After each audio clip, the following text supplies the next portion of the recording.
Excellences, distingués collègues, Mesdames et Messieurs, nous sommes Distinguished colleagues, ladies and gentlemen, we are meeting today to hear the report of the High Commissioner about the situation in the Bolivarian Republic of Venezuela in conformity with the resolutions of the Council 42/4 and 42/25. I would like to welcome Ms. Michelle Bachelet, High Commissioner for Human Rights, and I would like to give her the floor immediately for her presentation. You have the floor, Madam. Thank you very much, Mr. Chairman, distinguished members of the Human Rights Council, Excellencies. After my latest update, oral update to the Council on the 20th of September, I signed a memorandum of understanding along with the Foreign Minister of the Bolivarian Republic of Venezuela, which establishes the terms of cooperation for a period which is renewable by 1 year. This letter formalizes the presence of 2 human rights officers in Venezuela, granting them access to the entire territory, including 2 places of detention. In addition, this memorandum of understanding establishes new areas of technical cooperation with the institutions of the state, including the cooperation with the United Nations system in the country. Finally, it involves the support of the organizations of civil society for the promotion of human rights. My office and the Venezuelan authorities have agreed a joint work plan to develop the technical cooperation activities, and in order to implement it, we have established a coordination committee, interinstitutional, which meets twice a month with officers of my office. And in this context, my office organized 2 workshops for training of state functionaries, which will guide during the first half of 2020 the process of the setting up of a national mechanism for following up on recommendations of international human rights mechanisms, and the adoption of a participative and inclusive methodology for the formulation of the second national human rights plan. We have also collected information from the justice, security, and penitentiary system bodies, as well as the ombudsperson, in order to, beginning in the first trimester of 2020, provide technical assistance in the area of prevention of torture, investigations of extrajudicial killings, and the situation relating to the preventive detention center. My office welcomes the opening by the authorities the openness to revise the level of advance of the investigations of cases of alleged extrajudicial killings in the context of security operations and deaths in demonstrations in 2017. Also, my office takes note of the new request by the Venezuelan authorities to the Special Rapporteur on the negative repercussions of unilateral coercive measures, and the Special Rapporteur on the right to development to carry out visits to the country in 2020, and encourages the authorities to extend their request for a 3rd mandate holder. In the last 3 months, my office has carried out 9 visits to detention centers managed by the Ministry for Penitentiary Services and the Ministry of Defense. The team managed to interview in a confidential way more than 70 persons deprived of their liberty. I thank both ministries for their cooperation and reiterate the request to visit the centers of detention and of the civil and military intelligence services as soon as possible. In the same period, my office has documented 118 cases of persons deprived of their liberty, 109 men and 9 women, a total of 118, which require an urgent response because of health reasons, delays, judicial delays, lack of granting of release permits. I would like to mention the release in September and October of 28 persons, 24 men and 4 women deprived of their liberty for political reasons, and I encourage the authorities to free unconditionally all persons detained for political reasons, including military staff. I reiterate my appeal to continue to give full implementation of the opinions of the working group on arbitrary detention, and grant full freedom to Juan Requesens. It was only we initiated in the first sessions. It was only possible to have access to parties and some relatives to the audience, and there similar restrictions occurred And the economic and social situation continues to affect economic and social rights. According to the ECLAC, in 2019, the economy suffered a contraction of 25.5%, reaching an accumulated loss of the GDP of 62.2% compared to 2013. In spite of the fact that over the course of the last few months there has been an improvement in the provision of food, only a minority of the population with access to hard currency can cover regularly the high prices of food due to the hyperinflation and the fact that it's become a dollar economy. In spite of the fact that in October there was an increase of 375% of the minimum wage, it has lost its purchasing power for the standard food basket by 72.5% compared to the beginning of 2019. The minimum wage only covers 3.5% of a basic food basket now. My office received information which mentions the over-compliance of the financial sector, which continues to have a negative impact on the economy and public services at all levels. More official information is needed to be able to understand the full scope of the sanctions and the implementation of the social programs. Continues to be a deterioration of public services. One of the states affected is Zulia. My office carried out a visit to Maracaibo, where we had extremely long lines for buying fuel, and there were interruptions in power provision as well. And the rights to health and education also have been affected. Thousands of people in Zulia have migrated to the capital of the country or outside the country. The situation of children at risk and adolescents as well is a matter of concern.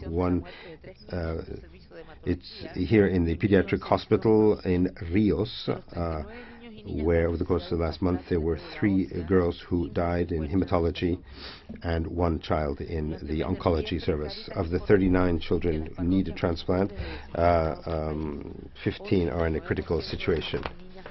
During the month of November, Caritas informed that there are many more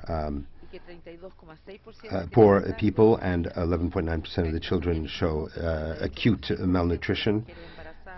Caritas also informed that 48.5% of pregnant women have nutritional deficiencies as well. According to the Observatorio Venezolano registry, we have seen 16,439 protests in this year. Over the course of the last 3 months, there have been 4,433 protests. Most of these were by workers in the education sector, health and basic industries, who were demonstrating because of the poor labor conditions and the lack of input and basic equipment in educational and hospital institutions. On the 16th and 21st of November, there were national moves by the opposition, students, and those in favor of the government. In some cases, the security forces dispersed and prevented them from concentrating, and there were more than 20 arrests in this context. Because of the lack of official published figures, the Venezuelan Observatory says that there estimates a rate of 60.3 violent homicides for every 100,000 inhabitants from January to November 2019.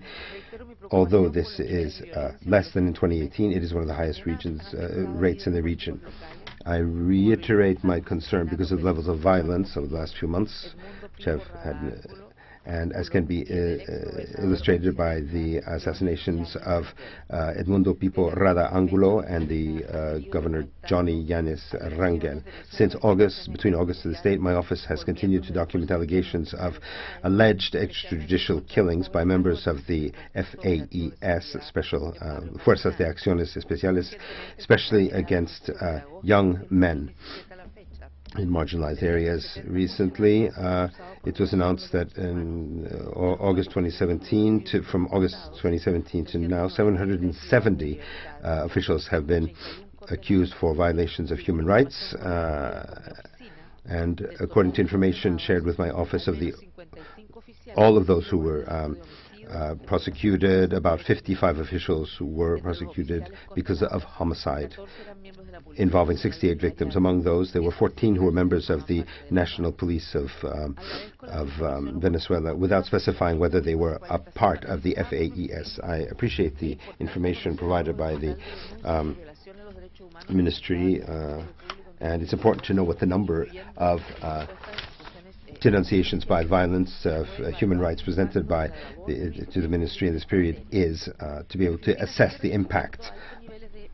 We continue to register high levels of violence and the presence of irregular armed groups in the state of Bolívar, involving the illegal exploitation of natural resources in the Arco Minero del Orinoco. Between 22 and 23 November, in Icabarú, located in Pemón, there were 8 persons who were assassinated with firearms, including a sergeant of the National Guard, an indigenous person of the Pemón group, and an adolescent. It was announced that there was the detention of 13 alleged responsibles of the killings, who were members of a criminal band who was trying to appropriate the territory to practice illegal mining. My office has received information that after the fact, various members of the community have left the territory out of fear. I recognize the efforts to investigate carried out by the judiciary, and I exhort authorities to adopt the necessary measures to protect the affected communities.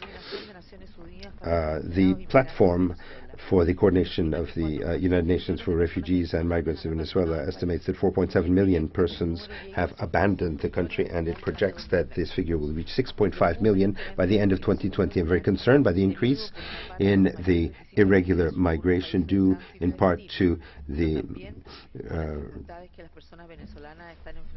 fact that there are difficulties for Venezuelans to obtain their documentation for the travel documentation. Recently, the authorities increased by 70% the cost to issue passports, a cost equivalent to 54 minimum wage salaries.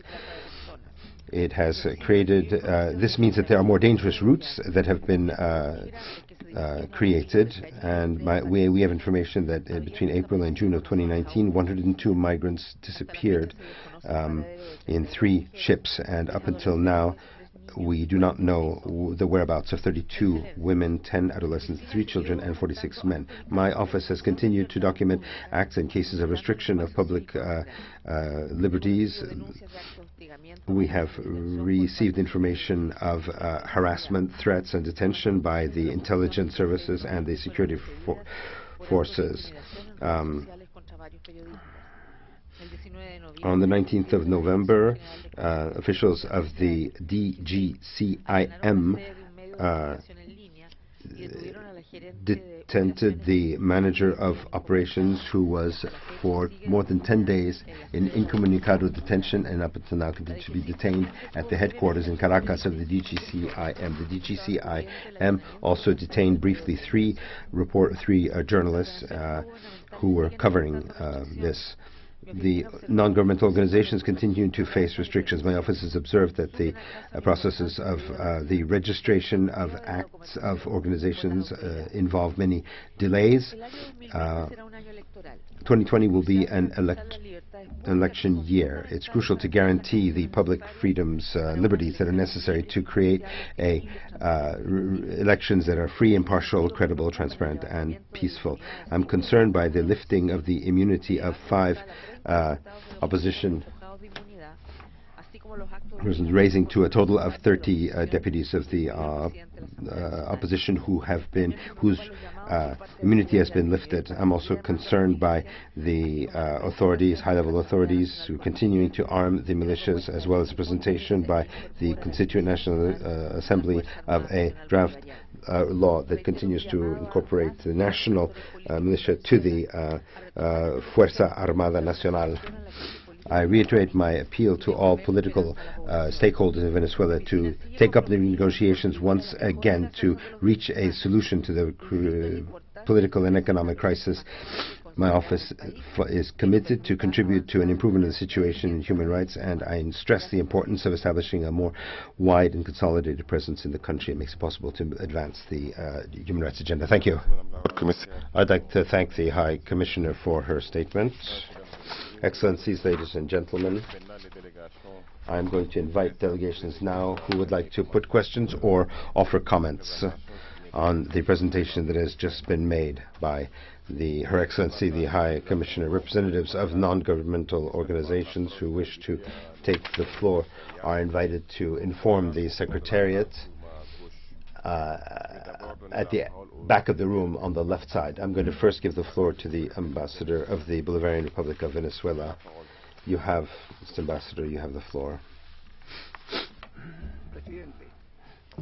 Chairman, we reiterate the firm opposition to Resolution 42/25, adopted by a majority against this Council against Venezuela, which was politically motivated and which set up a monitoring system which is going to cost more than $2.5 million to produce a report which, as we all know, is full of lies and false statements. This is wasting very scarce resources that the human rights system has. Such resources should be earmarked to stimulate the participation of social movements, multilateral movements, and if one really considers it looks at the double standards here, we would not be talking about Venezuela. We'd be talking about the massive violations of human rights, serious, which are being committed in countries of our area, such as Chile, Colombia, and Bolivia, where there was a coup d'etat recently against His Excellency, Mr. Morales. Now that's we have, for example, the detention of more than 28,200 persons in less than 1.5 months, and among these more than 1,000 children, in addition to the figure which is 3,461 injured, including many with lesions to their eyes, 1,800 persons because of shootings, and 380 cases at least of torture, 124 of sexual violence in that period of time. Just to mention a few of the very grave violations of human rights that are taking place in that country. Mr.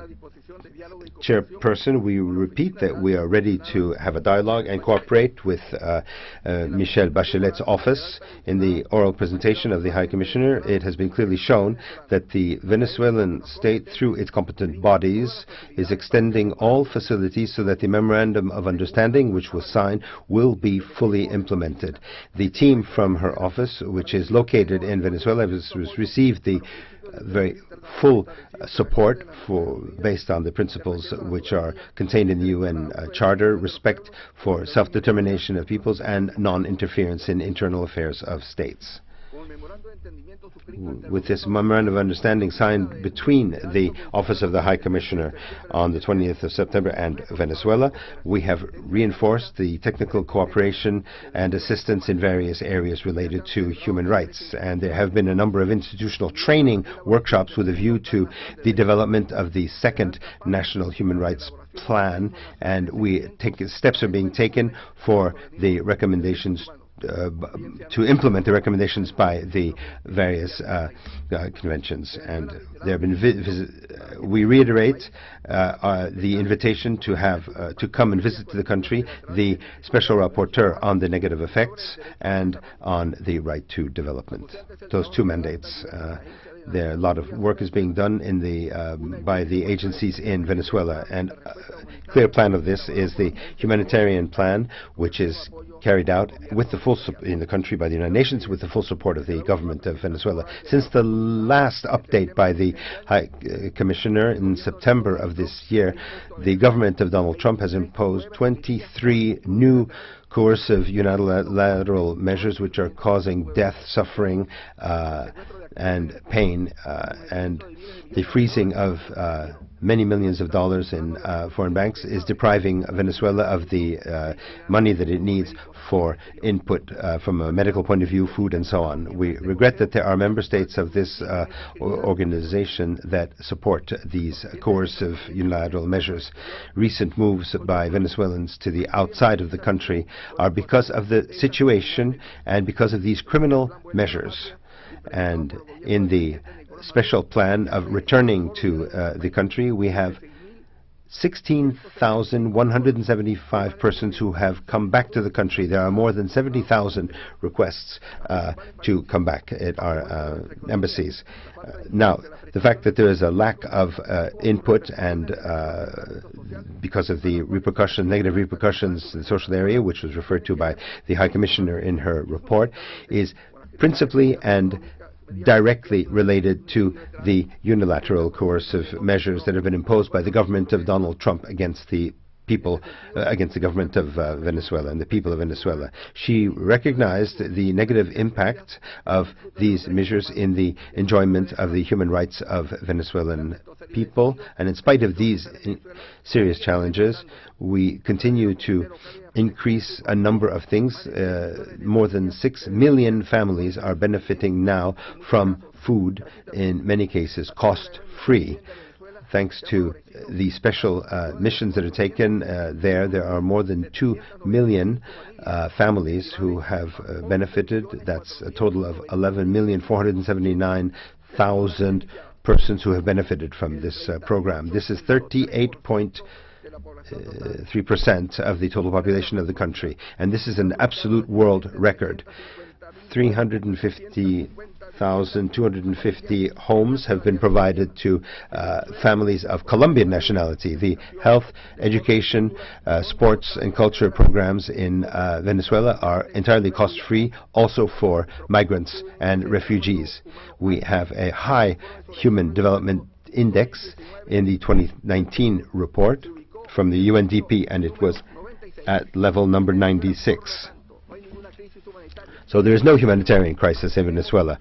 Quite the contrary, we are maintaining good standards of living in spite of the unilateral coercive measures imposed by the government of the United States. In the context of the Memorandum of Understanding signed with the Office of the High Commissioner, we have established a strengthening of capacity for knowledge and comprehensive understanding of the people of the overall measures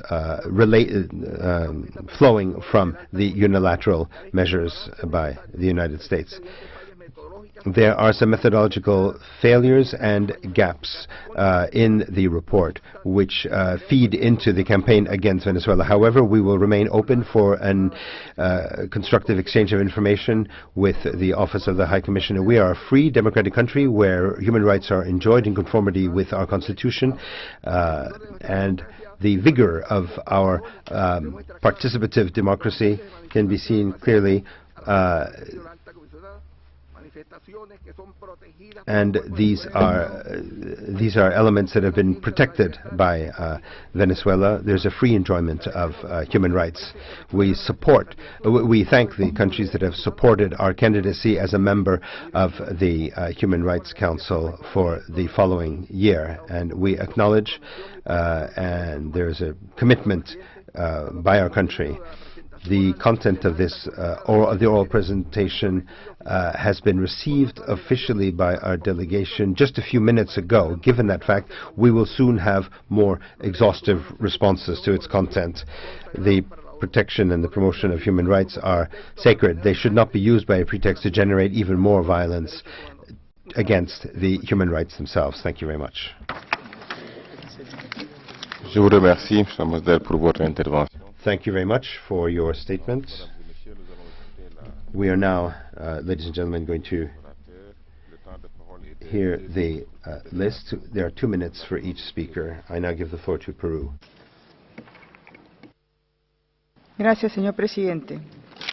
Thank you very much, Mr. President. I have the honor to take the floor on behalf of Brazil, Canada, Chile, Colombia, Costa Rica, Ecuador, Salvador, Guatemala, Honduras, Paraguay, and Peru. Countries that have promoted and sponsored Resolution 4225 of the Human Rights Council. We'd like to thank the High Commissioner of the United Nations for Human Rights for the oral update on the situation of human rights in Venezuela. Once again, we have heard about the numerous violations and abuses of human rights that are committed on a daily basis in Venezuela and the very serious situation of millions of people in this country. The acute political, social, economic, and humanitarian crisis that we have seen taking place for several years has led to 4.6 million persons leaving the country over the last 4 years, and thousands are still doing that. Our concern covers the dimension of economic, social, and cultural rights, and this is why we regret the collapse of the health system, the distribution of food and medicine, the provision of electrical energy, productive capacities, and inflation of 243,000% between January 2017 and August 2019. And the malnutrition of 21% of the population. We're also alarmed by the informs of the High Commissioner on extrajudicial executions, arbitrary detentions, tortures, and generalized and systematic violence. We'd like to reiterate our concern with the crisis in Venezuela, and we support a peaceful and political solution to the crisis. Mr. President, we praise the appointment of the members of the fact-finding mission on Venezuela, all professionals that have been recognized with sufficient expertise to carry out their work in a rigorous manner with strict compliance with international law. Finally, we'd like to ask the High Commissioner on the level of implementation of the recommendations contained in her report 4118. Thank you. Je vous remercie. Donne la parole. Thank you very much. I give the floor to Nicaragua. Gracias, señor presidente. Thank you very much, Mr. President. The Government of Reconciliation and National Unity of the Republic of Nicaragua recognizes the heroic efforts that are being carried out by the people and government of the Bolivarian Republic of Venezuela, with President Nicolas Maduro to fight for their sovereignty and national dignity, despite the brutal aggression of the government of the United States of North America that violates human rights of Venezuelan families. We condemn the fact that this space here is used to undermine the legitimately elected government without thinking about the damage that does to entire population. The government of Nicaragua reaffirms its support to the people and government of Venezuela that can count on the solidarity of sister countries and sister peoples committed to a world of peace, well-being, and progress. We demand the respect of the main principles of non-interference and non-use of force or threat of use of force to guarantee peace. Thank you, President. Thank you very much. I give the floor to Ecuador. President, my delegation would like to thank the High Commissioner for the oral update on the report on the human rights in Venezuela, and would like to join the statement made by Peru on behalf of a group of co-sponsor countries of Resolution 4255, including Ecuador. Through that resolution, the Council expressed its concern for the systemic and repeated violations of human rights in Venezuela as part of the political, economic, social, and humanitarian crisis. It has been noted that these violations have been continuing, undermining the full enjoyment by the population of its rights, including the right to food, health, work, freedom of expression and opinion, access to justice and reparation, with a disproportionate impact on groups of the population that are extremely vulnerable. Also, for Ecuador, of special concern is the practices of selective repression and persecutions, and all of this has led to a situation where 4.8 million Venezuelan citizens have left their countries as migrants and refugees, an unprecedented exodus in the region that is irrefutable proof of the dramatic nature of the crisis. Now, out of this number, 400,000 Venezuelan citizens are now in Ecuador, and they enjoy the guarantees of international protection and also have universal access to health and education and relevant mechanism for regularizing and recognition of them as refugees. On the basis of solidarity and respect of human rights, Ecuador continues to lead the Quito process to coordinate regional actions in light of the Venezuelan migration flows. In this respect, Ecuador reiterates its call to international community to give special attention to the situation in Venezuela and support the work of the High Commissioner and any initiative to overcome the current crisis. Thank you. Je vous remercie. Thank you. I see that the representative of the Russian Federation. Could you please say if this is a point of order or we cannot have points of order now? You want to take the floor? Господин председатель, я бы хотел... Mr. President, yes, on a point of order. C'est ce que je viens de préciser. I just said that in this meeting we do not have possibilities for a point of order. La parole au Brésil. I give the floor to Brazil.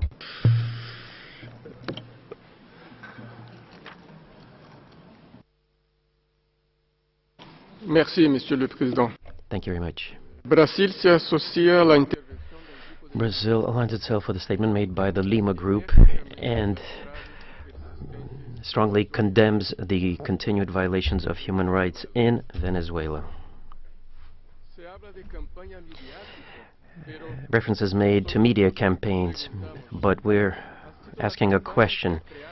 Was it that campaign that has led to more than 4 million Venezuelan refugees?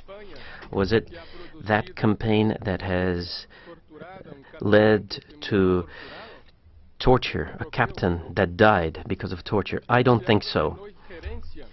We're talking about non-interference, but what will we do with more than 4 million Venezuelans that suffer from hunger and are arriving in our countries in South America? Therefore, we support the efforts made by the Office of the High Commissioner, but we are convinced that these efforts are not sufficient in order to attend to the needs of Venezuelans. We urge the Council to establish a country office that is robust and also it can be strengthened by the work of a fact-finding mission.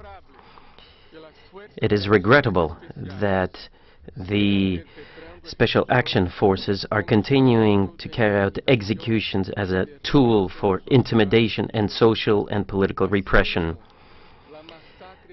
Also, the Cabaru massacre shows the negative links between illegal exploitation and the situation in the natural resources industry, including the impact on the Amazon. Even though some political prisoners were freed, hundreds are still in prisons, and there's no access to detention centers of intelligence services. Brazil rejects the obstacles to the free movement of diplomats and representatives of international organizations. These restrictions help hide violations that take place on a daily basis and threaten the provision of humanitarian assistance that is needed by millions of Venezuelans. Last October, many countries have seen this situation and elected their representatives to the Human Rights Council. And this has led to discreditation of the Council and undermined the expectations of millions of Venezuelans. Despite this fact, we demand that Venezuela complies with its obligations as a member to comply fully with human rights standards and fully cooperate and finally cooperate with the Human Rights Council and the fact-finding mission. The people of Venezuela deserve better. Thank you. I give the floor to Colombia.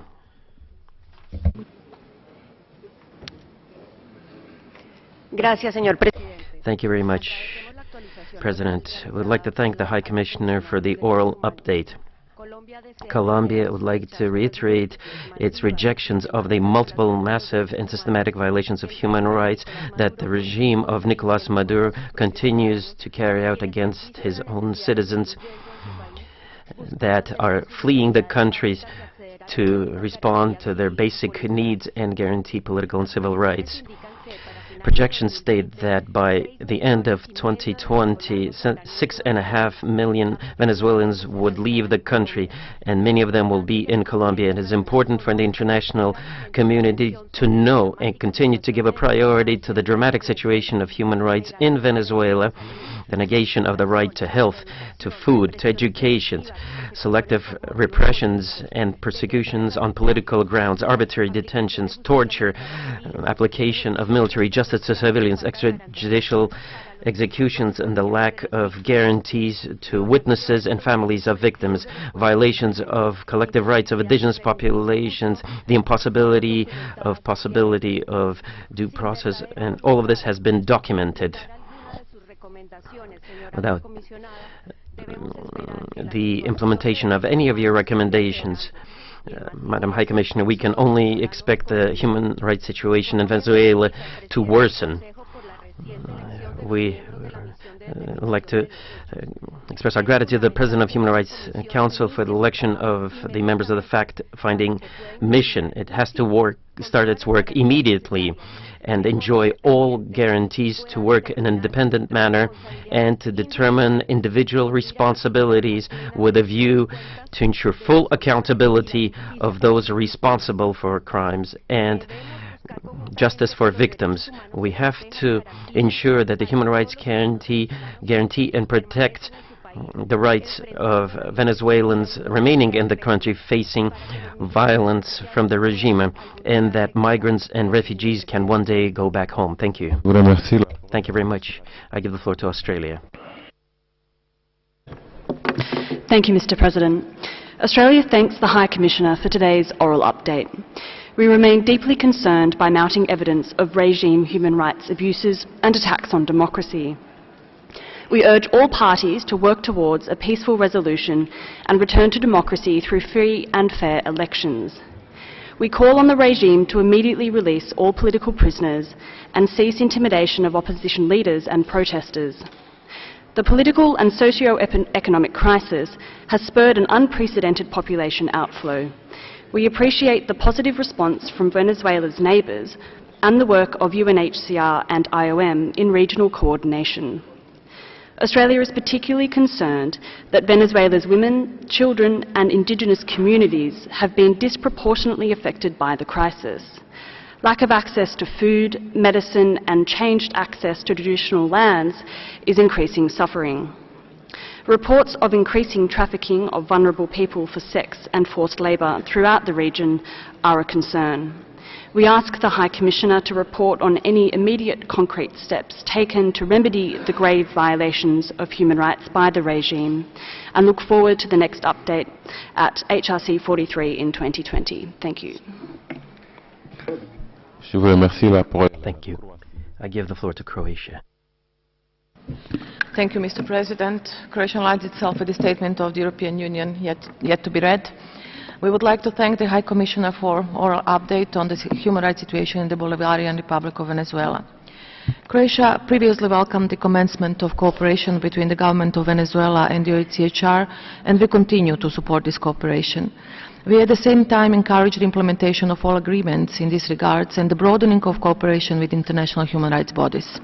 It is disappointing that there has been no progress regarding some of the agreed actions. Croatia welcomes the recent appointment of the members of the fact-finding mission on Venezuela by you, Mr. President, and calls on the government to allow access to all parts of the country to all human rights mechanisms, including the FFM. We remain concerned by the humanitarian situation in Venezuela and the continued worsening of the human rights situation. We therefore advocate a human rights-based approach to the humanitarian response and the undisturbed distribution of aid by humanitarian organizations. We welcome the fact that the office works with the government on important issues such as access to justice. However, there are still worrying reports of sustained and widespread levels of violence. We also believe a strengthened OACNUDH presence in Venezuela would contribute to a better implementation of the mandate entrusted to the office by this Council, and therefore encourage the government and the office to work towards this goal and establish a permanent country office in Venezuela. I thank you.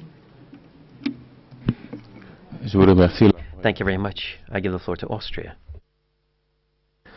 Thank you, Mr. President. Austria thanks the High Commissioner for her oral update. We are encouraged by the signature of a MOU paving the way for a permanent presence of the Office of the High Commissioner of Human Rights in the country.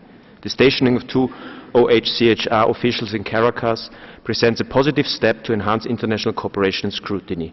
Despite these positive developments, Austria remains deeply concerned about the widespread human rights violations in Venezuela, including the reports of excessive use of force, extrajudicial killings, arbitrary detentions, and attacks and intimidation against NGOs and journalists. Furthermore, Austria regrets that Venezuela has repeatedly violated parliamentary immunity and does not enforce the legal guarantees and the constitutional provisions related to the right to a fair trial.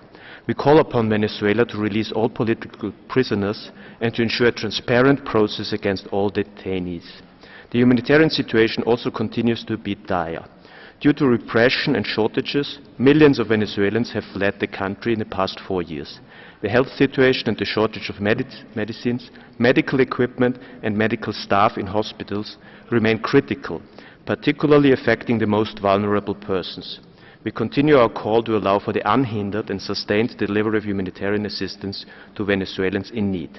A peaceful political and democratic solution to the ongoing crisis in Venezuela is paramount, and we welcome the efforts in this regard, including through the International Contact Group and the Norwegian facilitated talks. Thank you very much. Thank you very much. I give the floor to Iran.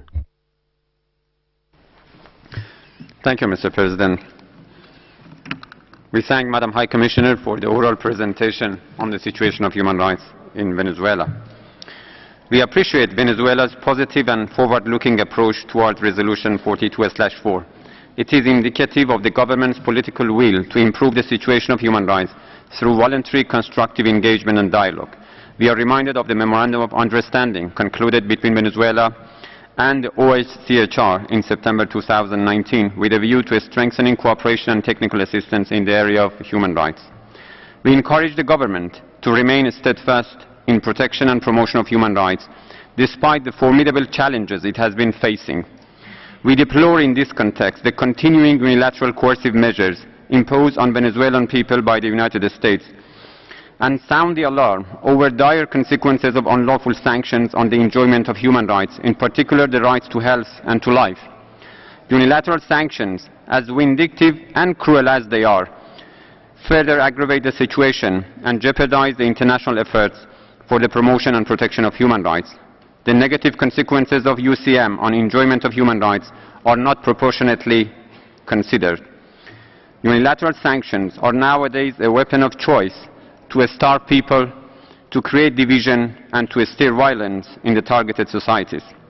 Mr. President, we reiterate the critical importance of respect for international law, political independence and sovereignty of member states, as well as the right of the people to exercise their civil, political, economic and social rights without pressure and intervention by other states. Thank you. Thank you very much. I give the floor to Chile. Thank you very much, President. Chile regrets and rejects the statement made by the Permanent Representative of Venezuela. Unlike Venezuela, Chile immediately invited the Office of the High Commissioner to send an observer mission to our country in line with our strict commitment to the protection and promotion of human rights. Also, another difference is the spirit of permanent cooperation and not the denial of the existence of the universal system or so-called human rights. Chile aligns itself with a statement by Peru representing a group of countries. We are continuing to be concerned with the serious situation of human rights in Venezuela, and we're convinced of the fundamental role that the international community should play to ensure the return to democratic normalcy in Venezuela. In this context, I would like to thank the work of the Office of the High Commissioner for Human Rights, its presence in the country, and the efforts taken by the team of the OHCR to improve the situation on the ground. We praise the nomination of members of the fact-finding missions.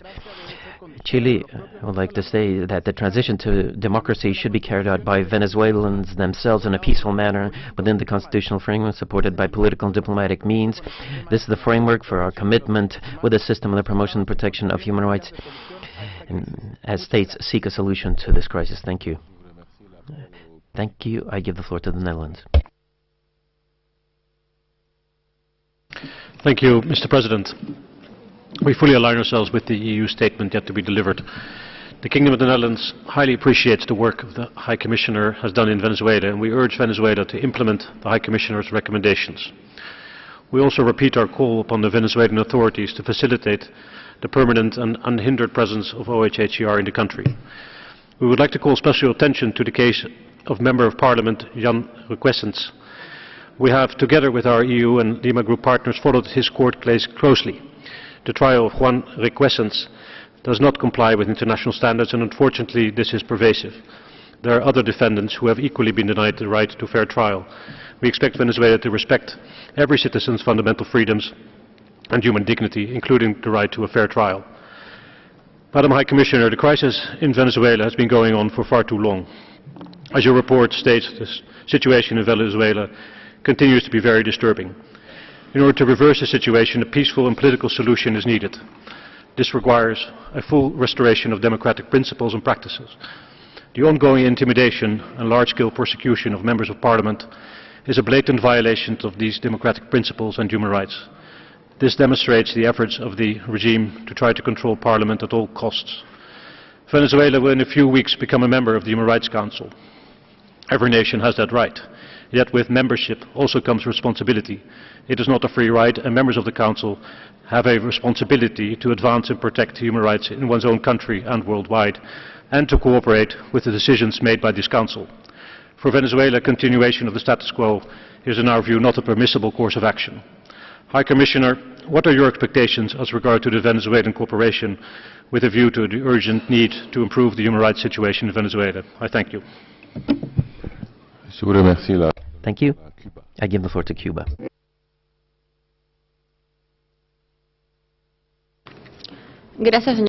Thank you very much, President. Cuba would like to endorse its firm and unswerving solidarity with Venezuela. We condemn the resurgence of the unilateral coercive measures, such as the freezing of billions of US dollars in third countries and the theft of the income from oil sales, among other criminal measures which provoke very grave humanitarian and damage and deprivation for the people. The objective here is clear: to triumph through shortages and deprivations the political and sovereign will of a people who have decided not to bend under the pressure.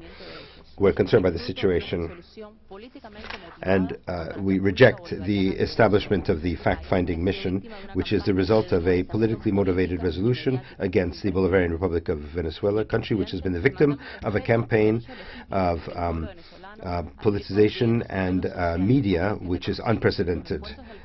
Mr. President, we demand respect for the legitimate right of the Venezuelan people to continue to build their social model, and we recognize the efforts of the government to prevail the understanding and peace. The visit of the High Commissioner and agreements achieved in this framework demonstrate the will of cooperation and dialogue with the office. We shall not cease in our attempts to have respected the principles of non-intervention and internal matters and legal equality of states and peaceful solution of differences. Thank you. À la République tchèque. I give the floor to the Czech Republic. Thank you, Mr. President. The Czech Republic fully aligns itself with the statement to be delivered on behalf of the European Union. We thank the UN High Commissioner for her human rights, for her update, and for the ongoing efforts of her office to improve the human rights situation in Venezuela. While welcoming the agreement on the presence of 2 UN human rights officers in the country, we call on the Venezuelan authorities to fully cooperate with the OACHR, provide unfettered access to all detention facilities, and enable confidential interviews with detainees. The Czech Republic remains seriously concerned over the ongoing political, economic and social crisis in Venezuela. The aggravating humanitarian condition and enduring disrespect to basic human rights and needs, including access to essential goods and medical care, fuels continuing exodus of the Venezuelans from the country, amounting now to more than 4 million according to the latest report of IOM. We commend the states of the region that have generously opened their borders and offered access to health care, education and employment to the Venezuelan refugees. We call on the international community to support the efforts and initiatives of the Lima Group countries, which are so seriously affected by this desperate situation, to help find a viable and sustainable solution to the Venezuelan crisis. Such a solution cannot be found without addressing full accountability for perpetrators of human rights violations and ensuring justice for victims. We take note of the recent appointment of members of the Independent International Fact-Finding Mission, pursuant to Resolution 4225 adopted by this Council in September, and wish them all success in their important work. We urge the Venezuelan authorities to ensure immediate access of the fact-finding mission to the country and guarantee unhindered implementation of the mandate of the mission. Madam High Commissioner, in view of the elections to be held next year, how can your office assist in securing compliance with international election standards and guaranteeing equal participation of all citizens, including those that were forced to leave? Do you envisage any concrete measures that you could share with us even at this moment? I thank you. Thank you. I give the floor to Ukraine. Mr. President, my delegation wishes to thank the High Commissioner for her oral update and close personal engagement in protecting human rights in the Bolivarian Republic of Venezuela. As we see since the High Commissioner's last update at the 42nd session, moves in a positive direction remain to be barely noticeable. We are sorry to hear that the situation of human rights continues to deteriorate. There are numerous reports of further repressions, violence, and even extrajudicial killings. The humanitarian situation is especially alarming, resulting in sufferings of population, first of all children. We express our deep concern by the number of political prisoners, among whom there are women, even girls, who are reportedly subjected to violence and sexual harassment in detention. Unfortunately, no paragraph of the HRC resolution 42/25 has been followed up by the government. Moreover, even the HRC resolution 42/4, supported and promoted by the delegation of the Bolivarian Republic of Venezuela, has not been properly implemented, particularly in the part that calls the Venezuelan authorities to cooperate with the Human Rights Council special procedures. There has been no progress regarding the preparation of the list of official visits to be made by special procedure mandate holders. We call upon the Bolivarian Republic of Venezuela to fulfill the mentioned resolutions, as well as High Commissioner's recommendations, and thus to comply with high requirements of being a member of our Council. We also have a question to the High Commissioner. Taking into account the magnitude and length of the political crisis in Venezuela, would you consider recommending to the Secretary General to appoint a special envoy on Venezuela? Thank you. Thank you. I give the floor to the United Kingdom. Thank you, Mr. President. The UK welcomes this opportunity to interact with the High Commissioner on the situation of human rights in Venezuela, and we welcome the work and efforts of the High Commissioner and her office. The UK remains seriously concerned at the deteriorating human rights situation in Venezuela. Actions of the Maduro regime have led to social and economic collapse, threatening regional stability and security. It is a man-made humanitarian crisis exacerbated by years of economic mismanagement, hyperinflation, shortages of food and medicine, and serious human rights violations. The arrest and trial of National Assembly Deputy Juan Requesens is a clear violation of legal due process with regards to his parliamentary immunity. As an incoming member of the Human Rights Council, Venezuela has a duty and responsibility to uphold the highest standards of human rights and cooperate with the Council and its mechanisms, including the recently established fact-finding mission. We welcome the establishment of an OHCHR office in Caracas. However, it is clear that the two members of OHCHR staff in Caracas face an enormous task. A situation of such gravity would normally demand a fully fledged permanent OHCHR office, and we would be interested to know what plans OHCHR has to increase its presence and size in Venezuela. Finally, we welcome the appointment of the members of the fact-finding mission, and would be interested to understand further the parameters of their work. We urge the regime to cooperate with the fact-finding mission. Thank you. Thank you. I give the floor to Paraguay. Thank you very much, Mr. President. We'd like to thank the High Commissioner for the oral update, and we praise the work of staff that are working on the ground in an adverse context characterized by sustained and generalized violation and all sorts of obstacles. Despite the efforts of the office and the visits carried out to centers of detention and the freeing of some political prisons, the reality is still full of violence and serious and generalized violation of human rights. We see that torture in detention centers continue, extrajudicial assassinations continue, persons are still deprived of their liberty in an arbitrary manner, and the population is still suffering from the violation of economic, social, and cultural rights, aggravated by the non-transparent and politicized management of social programs. Madam High Commissioner, we see that your recommendations have not been listened to. The FIAS has not been dissolved, and no impartial, independent national mechanism has been established with the support of the international community to investigate extrajudicial executions during security operations, and also there's no accountability of those who committed crimes and no reparations to victims. The use of reprisals, intimidations, and direct and indirect attack against human rights defenders, indigenous populations, leaders of political opinion, journalists, and political leaders continue. In September, many states talked about the establishment of an office in the country. Can you ensure that these states continue to support this initiative? Now I give the floor to Japan. Merci, Monsieur le Président. Japan appreciates the oral update by the High Commissioner on the human rights situation in Venezuela.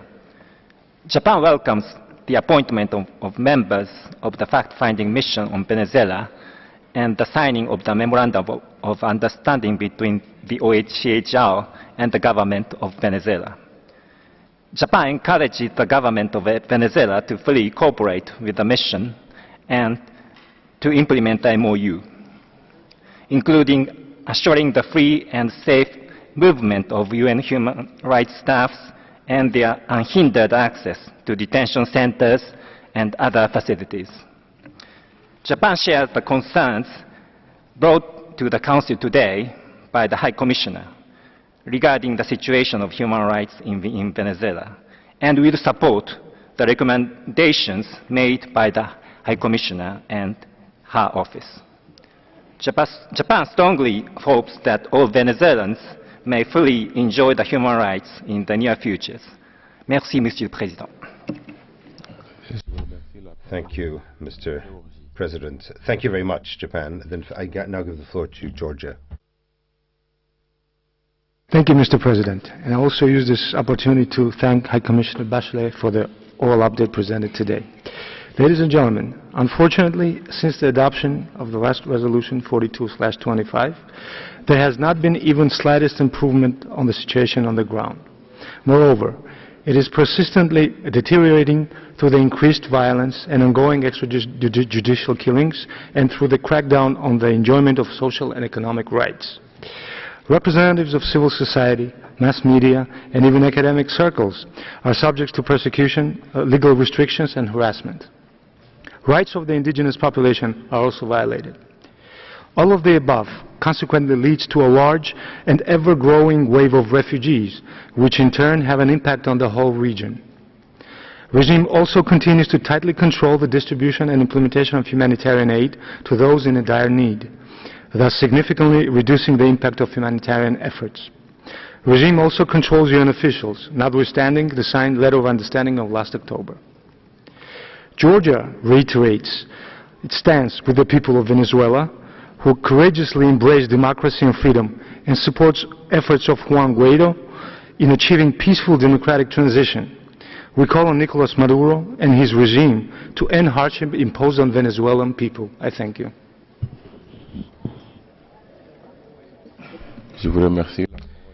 Thank you very much. I now call on Portugal. Thank you, Mr. President. Portugal welcomes the oral update by the High Commissioner and developments in fulfilling the engagements agreed in the Letter of Understanding signed with the government of Venezuela. These seem, however, insufficient in the light of a continued deterioration of the already dire humanitarian situation in the country and of the ongoing violations of fundamental freedoms and repression of Venezuela's citizens, who therefore continue to flee to neighboring countries. The harassment of opposition members of parliament and the persistent flaws of the legal processes surrounding ongoing trials of several defendants, including Juan Requenses and Roberto Marrero, are unacceptable violations of constitutional civil rights, namely to a fair trial, and require particular attention by the OHCHR. In fact, the collapse of the social and economic conditions in Venezuela and the consequent overall deterioration of the humanitarian situation of the population inside and outside of Venezuela can only be reversed by the resumption of serious and good faith political negotiations focusing on transitional process that leads to free, fair, inclusive and transparent presidential elections in which all Venezuelans can freely express themselves on the future they want for their country. In order to create the conditions for such a process, we urge the Venezuelan authorities to respect the legitimacy of the National Assembly and the prerogatives of its members, who must now focus on the establishment of a National Electoral Council with a view to credible elections. We also call upon the Venezuelan authorities to fully implement the recommendations contained in the High Commissioner's reports and to release all political prisoners. As an elected member of the Human Rights Council, Venezuela has special responsibilities in promoting and protecting human rights in its own territory and a particular obligation to cooperate with OHCHR. We encourage the continuation and strengthening of the cooperation with OHCHR, including with a view to establishment of a full-fledged country presence. I thank you. Thank you very much. Switzerland has the floor. Thank you very much, Mr. President. Mr. President, Switzerland would like to thank the High Commissioner for this update. The human rights situation in Venezuela continues to be extremely worrying. Switzerland regrets that it was not possible to arrive at a single resolution during the September session. However, we commend the setting up of a fact-finding mission, a very important step towards accountability, and invites Venezuela to collaborate fully with it.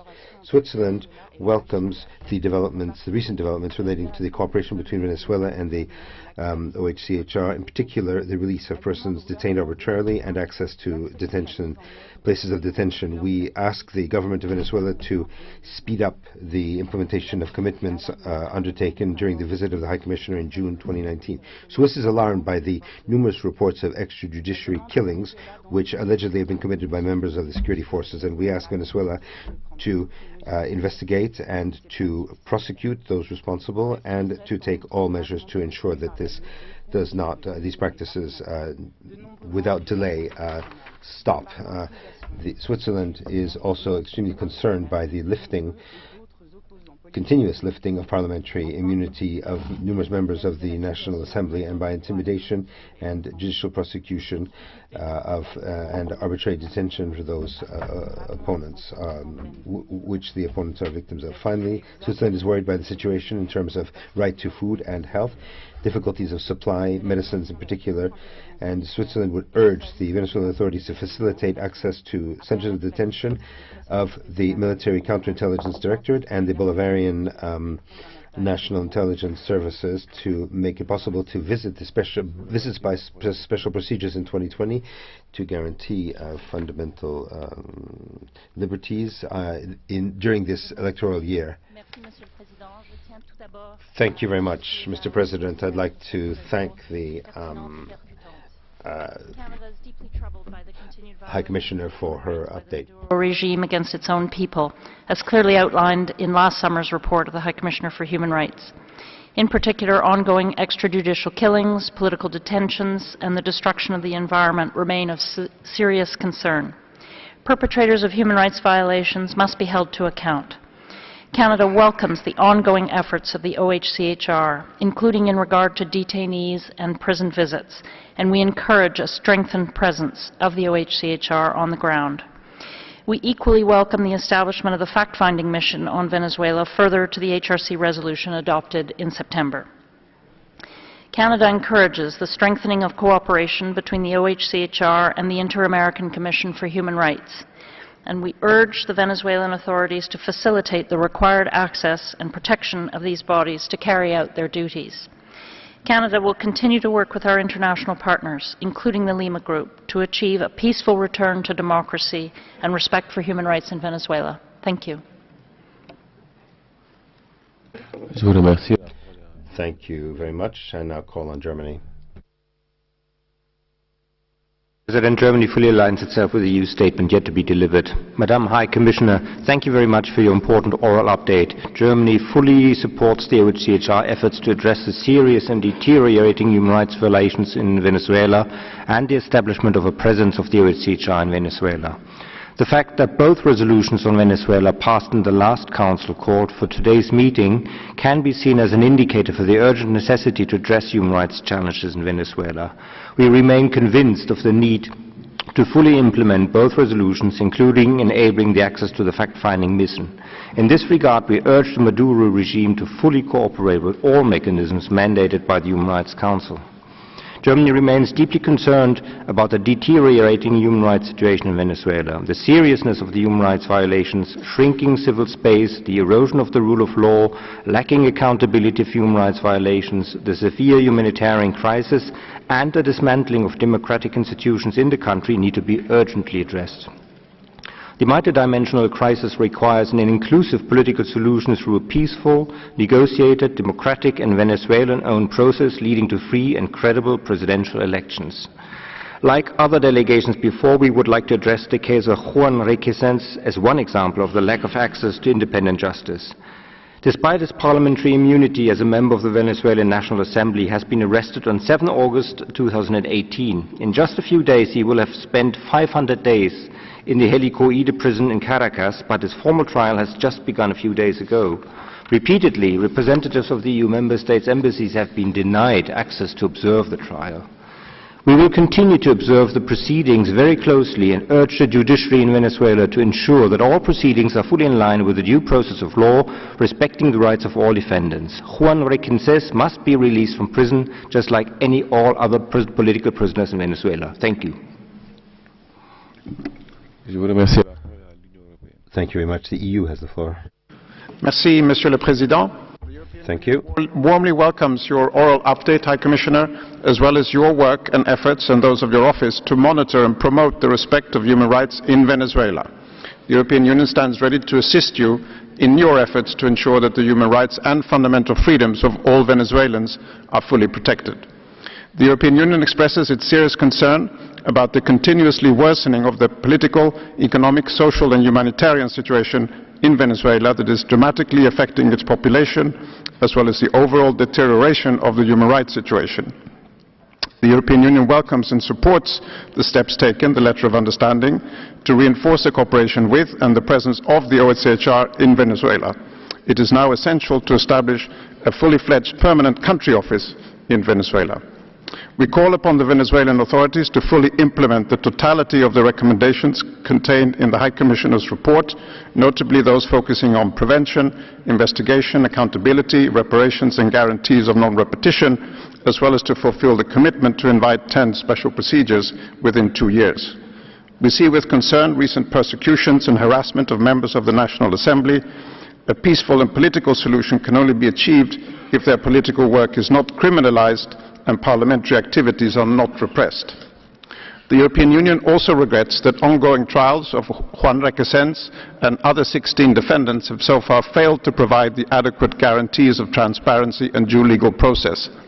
Venezuelan authorities should enforce the legal guarantees and the constitutional provisions related to the right to a fair trial. Venezuelan authorities should also collaborate with the OHCHR for the fulfillment of its mandate. In particular, OHCHR should be granted unrestricted access to all political prisoners and their related trials. The European Union reaffirms that only a negotiated solution that leads to a credible presidential elections with international observation, the reinstitutionalization of public powers and guarantees that allow political coexistence can bring a lasting solution. We therefore call upon Venezuelan actors to return to a credible, representative and serious negotiation. And finally, as an elected member of the Human Rights Council, Venezuela has a responsibility to uphold the highest standards in the promotion and protection of human rights and needs to cooperate with special procedures, the mechanism created by this Council, including the fact-finding mission. Je vous remercie. Thank you. Thank you very much. And I'll call on China. Thank you, Mr. President. China has taken note of the update by Madam the High Commissioner and noted that the Venezuelan government has actively cooperated with OHCHR.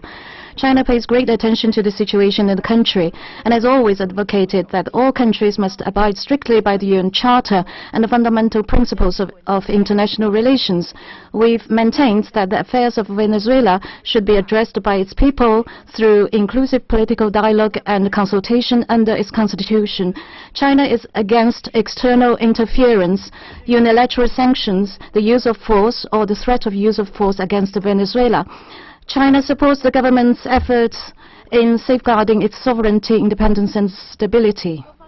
All parties should address the divergence in human rights area properly through constructive dialogue and cooperation. The Council's action in this regard should help solve the problems, promote political dialogue among the parties involved, and truly protect and promote people's human rights, and not the contrary. Thank you, Mr. President. Thank you very much. Argentina has the floor.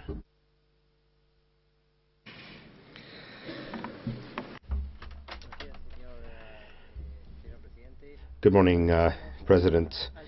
We'd like to thank the High Commissioner for Human Rights for her oral update about the situation of human rights in Venezuela. Argentina supports the joint intervention which was mentioned a moment ago, the statement which was mentioned by Peru, speaking on behalf of a group of countries, co-sponsors of Resolution 42/25. And we'd like to express that we're concerned about incorporating the economic, social and cultural rights, and thus the impact on Venezuela is having concrete effects on the most vulnerable population. Thank you very much.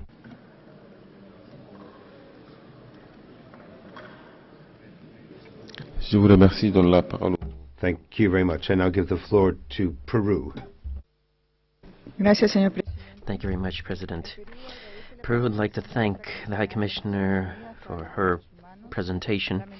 We deeply regret the fact that the political, social, economic, humanitarian, and environmental crisis is continuing in the country.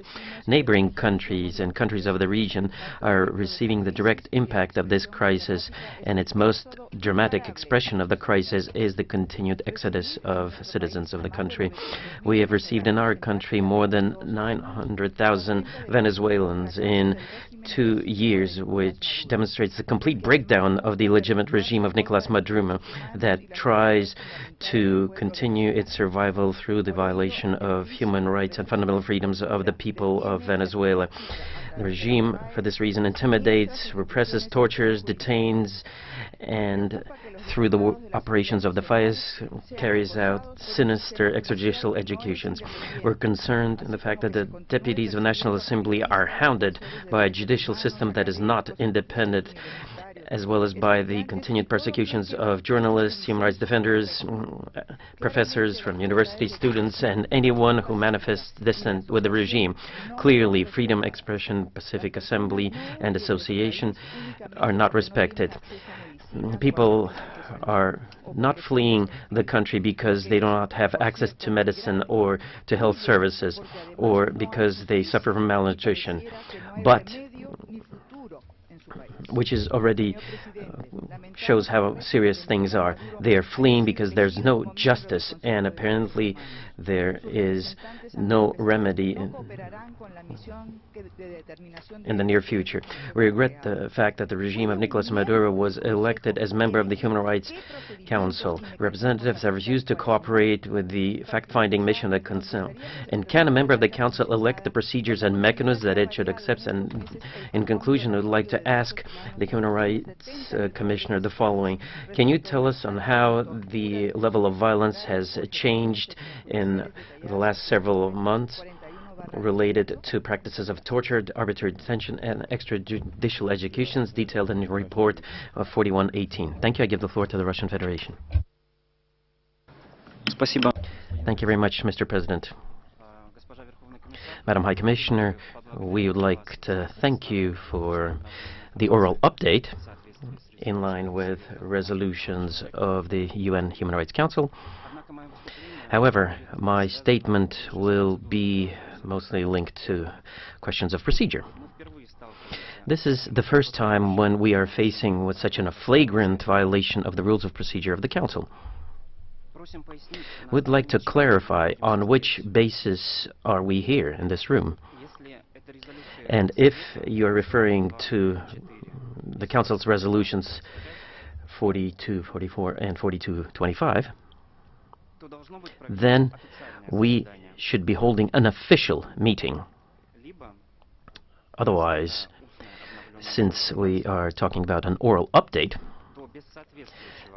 then without a relevant instruction or mandate from the Council, we should not be having any dialogue or any comments related to the update.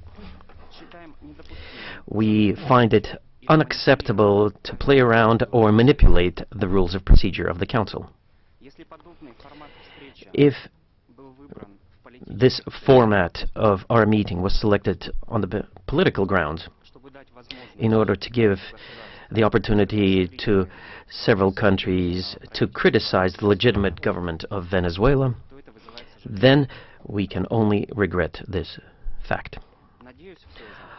I do still hope that that is not the case and is just a regrettable mistake, and that the Secretariat and the incoming President of the Council will not let this happen in the future.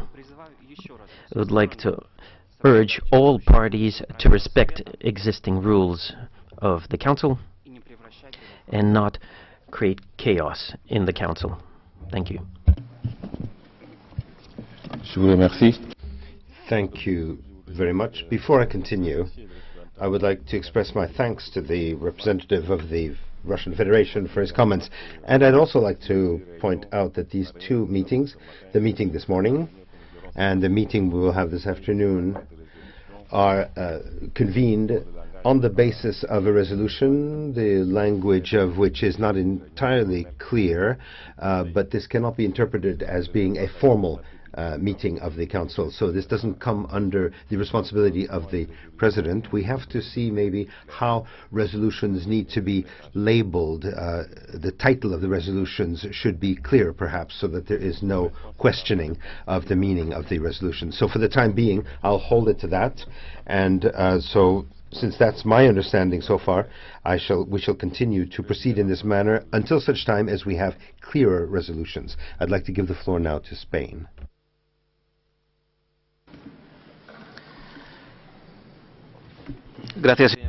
Thank you very much, Mr. President.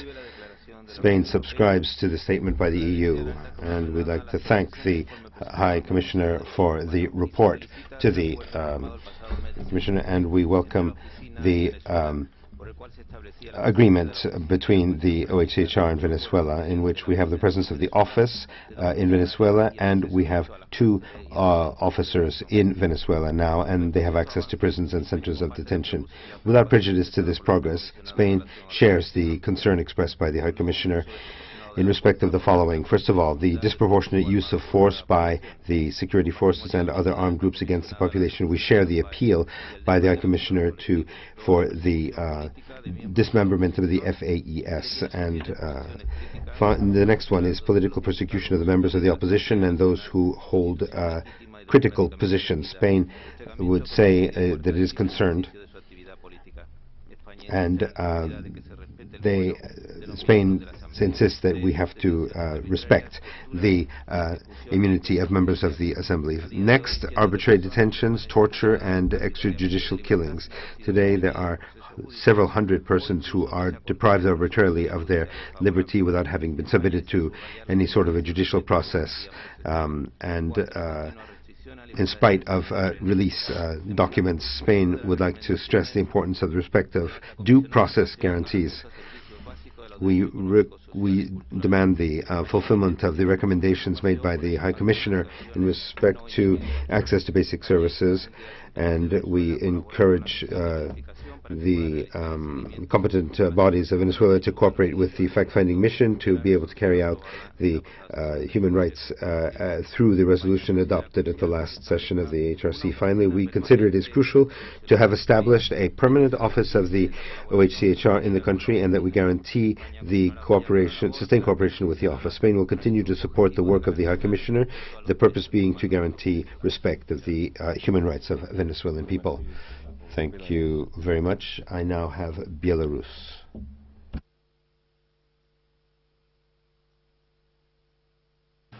Thank you very much, President. We take note of the oral update of the High Commissioner on the situation of human rights in Venezuela. We support the spirit of cooperation shown by the government of Venezuela with the Office of the High Commissioner on Human Rights and the openness in this matter. This is a very important prerequisite that shows the commitment of the government of Venezuela to its international commitments in the area of human rights.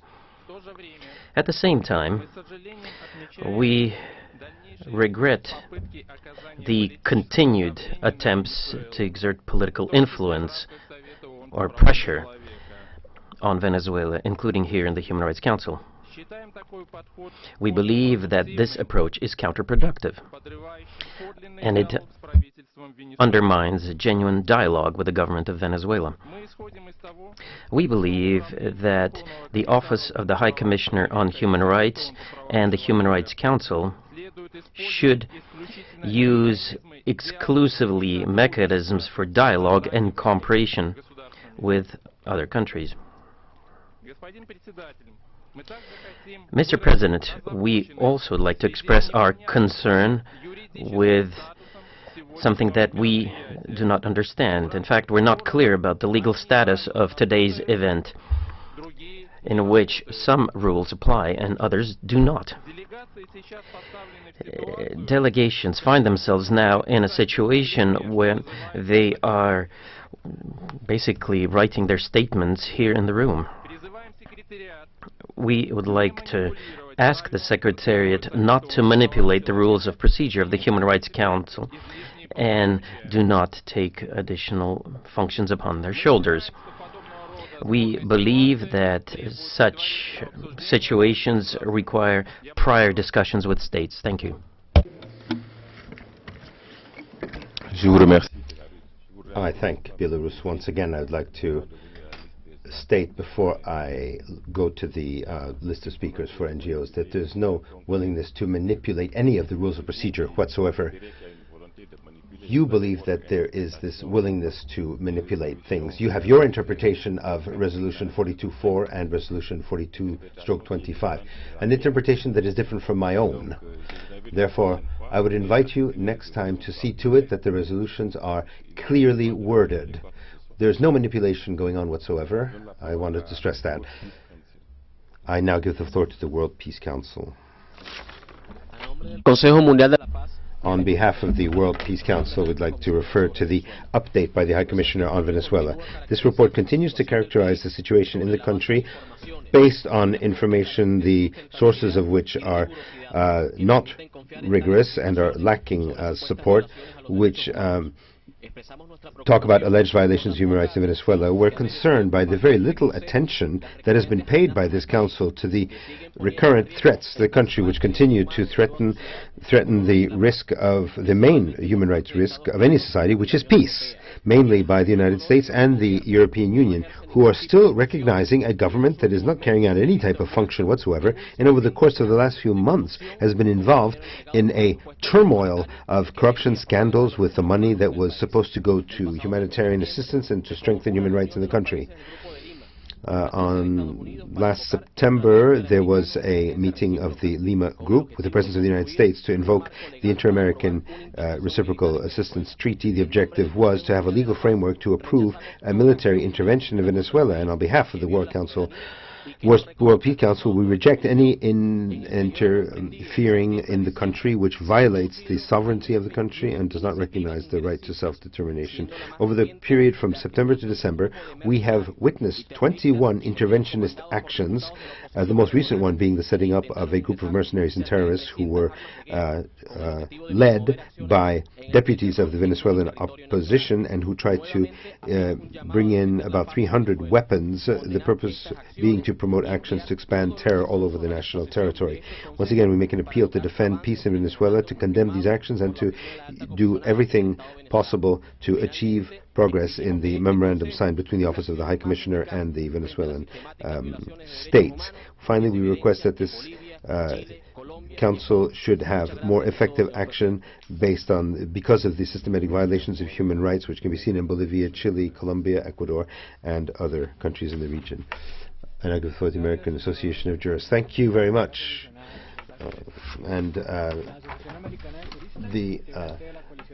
Our organization, which is a member of the Peace and Democracy Multidisciplinary one, was a member of the groups that visited from 10 to 16 November in Venezuela to look at the conditions there. And we concluded that the suffer is not humanitarian, it is economic. We are concerned by the arguments that are mentioned in the report of the High Commissioner, omitted the reasons, the underlying reasons, and give a distorted image of the real crisis faced by this country today.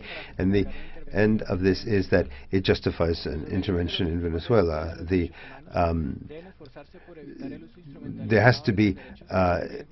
It has to be possible to not lead to sanctions, economic sanctions, coercive measures, and armed interventions. And it was possible to see the effects of these sanctions.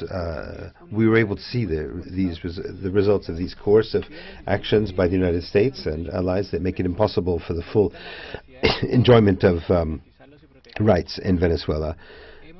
We have been able to note the efforts by the Venezuelan government to fulfill these rights, as well as their dialogue and various social actors to arrive at agreed positions and solutions. We regret that the interference violate the principles of self-determination of people, and the economic blockade stands in the way of productive capacity, industrial capacity, and health, and we would hope that this type of policy will be eradicated so that we have international peaceful coexistence and respect the self-determination of people, which is a necessary framework for a development with equity and fairness. Thank you.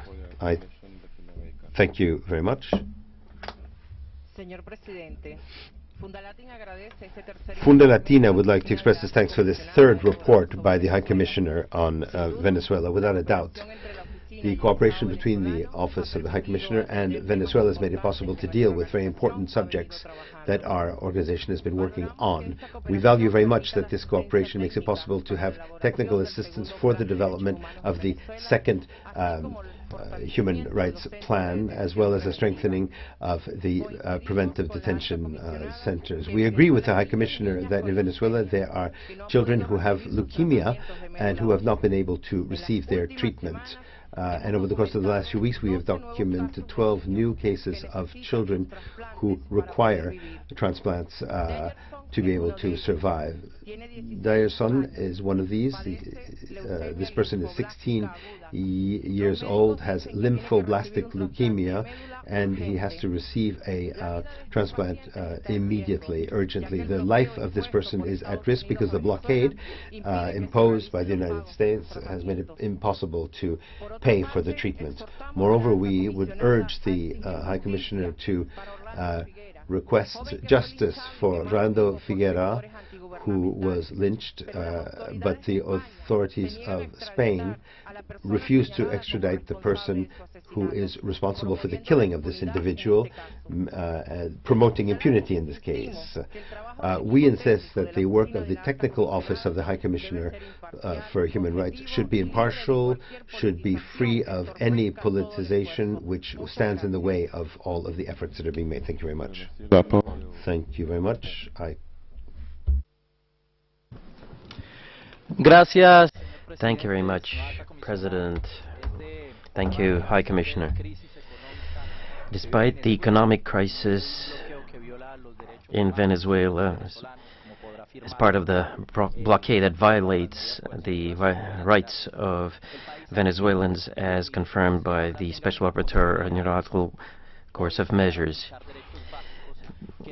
Now, we have to see how the rights of Venezuelans can be guaranteed in the conditions of the blockade, when we see that in other countries without the blockade these rights are violated.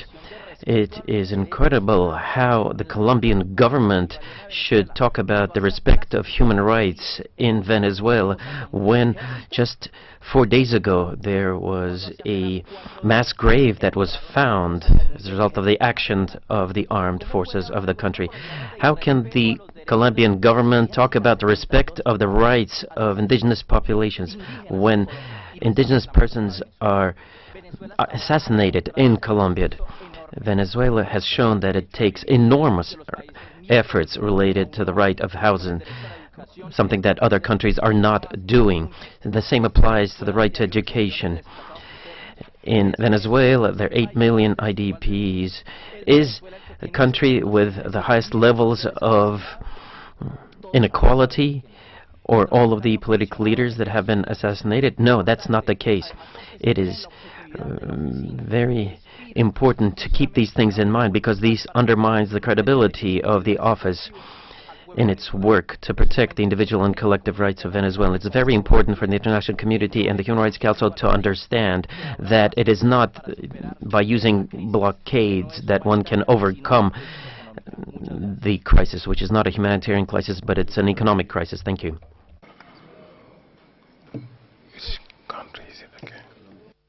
Colombia.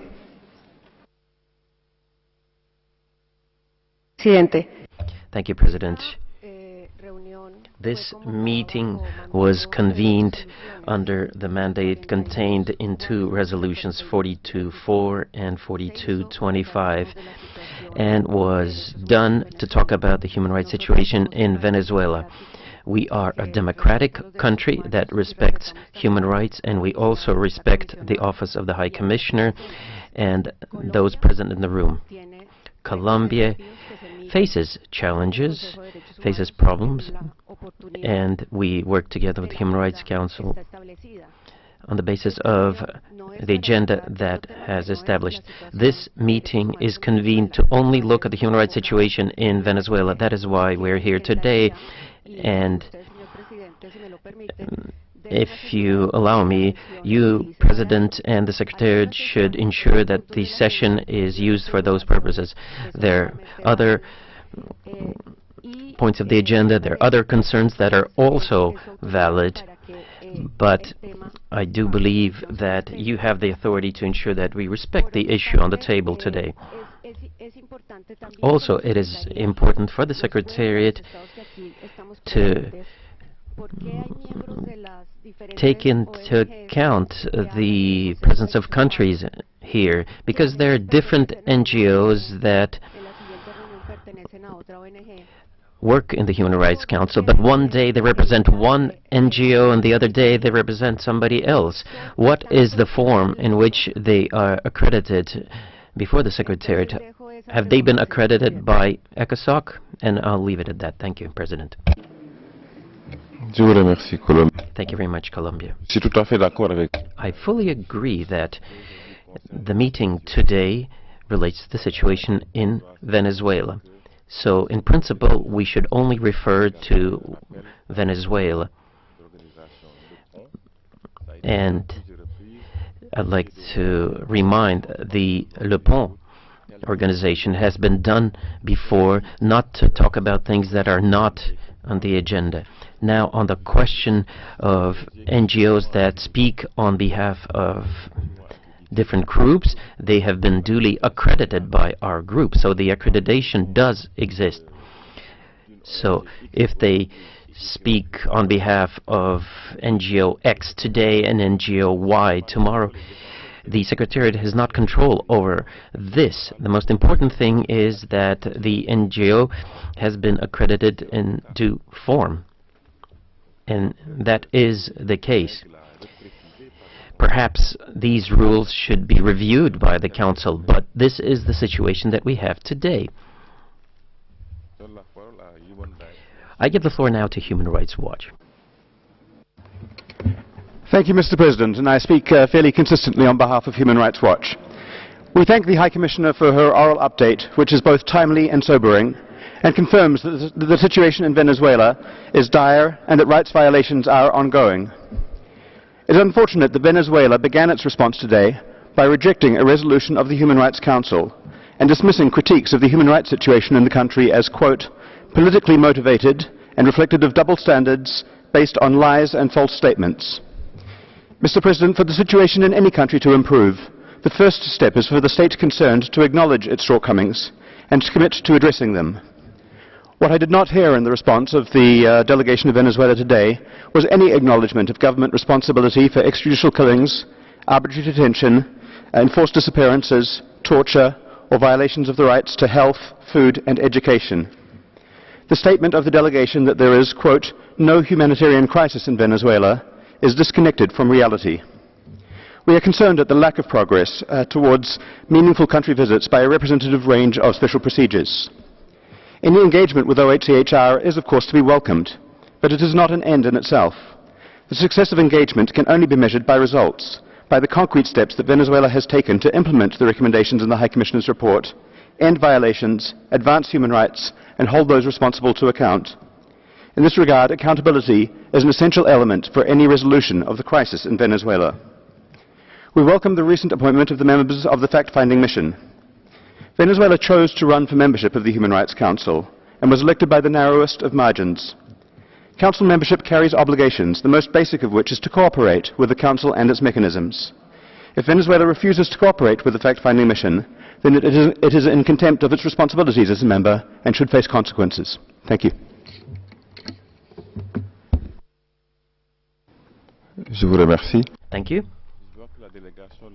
I see that the delegation of Russia has once again raised its flag. I'd like to find out why you would like to take the floor. If it's on a point of order, I think I already responded to that question. If it is to take the floor now, well, I already gave you the possibility to speak. You did not make your statement on behalf of the Russian Federation. You talked about the rules of procedure, and you had the opportunity to take the floor. But you used the time you had to talk about procedures. No single state has taken the floor twice, so I'd like to find out why you would like to speak now. Microphone, please. Mr. President, at the very outset, in the beginning of this meeting, you stressed the fact that we are not participating in an official meeting of the Council. So, since the rules of procedure cannot be applied, so I'd like to use my right and take the floor once again. At the outset, I'd like to apologize to the High Commissioner. Excusez-moi. I apologize. This is the second time you're taking the floor. What exactly are you planning to do? Are you making a statement? Because every country can take the floor only once. Господин председатель, я бы хотел... Mr. President, I'd like to once again refer to the procedural aspects of our session today in order to avoid any misunderstandings of this nature in the future. Well, I really am sorry. I already responded to this question, and now I'd like to give the floor to the High Commissioner for her answers. Gracias, Presidente. Thank you, President. There were different questions by states, members of the Council, and also some observers on whether we were able to move forward with recommendations contained in the July report. And as I said in my oral update, we are working on different questions, and we're focusing on the prevention of torture. I also mentioned the facts related to extrajudicial executions, conditions of detention, the conditions of persons in conditions of political prisoners. So this is a process that is ongoing. We have established contacts with the relevant authorities, and my statements in the upcoming meetings of the Council will refer to the progress achieved. There has been some progress in terms of the levels of cooperation. It reflects 2 works of work, and we do hope that in 2020 we'll be able to achieve additional steps, and we'll inform you about them. Also, we're focusing on the human rights-based approach, which is a priority. Now, in terms of expectations, as many here in the room, we are continuing to work to improve the human rights situation, and we do hope that we can avail ourselves of this opportunity and move towards a presence that facilitates dialogue and cooperation in terms of human rights. Now, on the elections that are scheduled for next year, my office informed the Council on political freedoms, and we're working authorities through dialogue and capacity building, and this can improve the conditions and prevent violations of human rights. Also, a question was raised as the eventual or possible appointment of a special representative. Well, Eduardo Stein was appointed as the special envoy of the Secretary General on questions of migration. We support dialogue, and the Department of Political Affairs of the United Nations has been monitoring the situation very closely. The same is done by the UN Secretary General, and also the resident coordinator is guiding the work of agencies present in the country. From the point of view of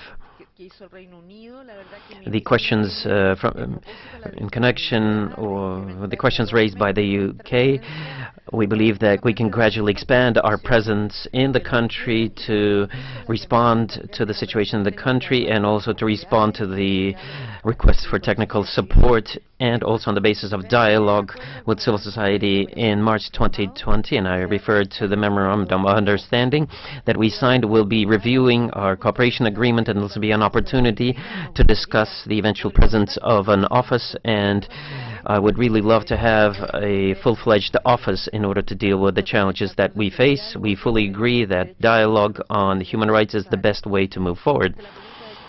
Now, in connection with the question raised by Peru, I can say that only 2 weeks have passed since my previous statement. We have seen progress, but there are also some gaps, and I think that dialogue has helped us to resolve certain human rights concerns, and we'll be making an update in June and a partial update in March, as stated or provided for in the relevant resolutions. Thank you.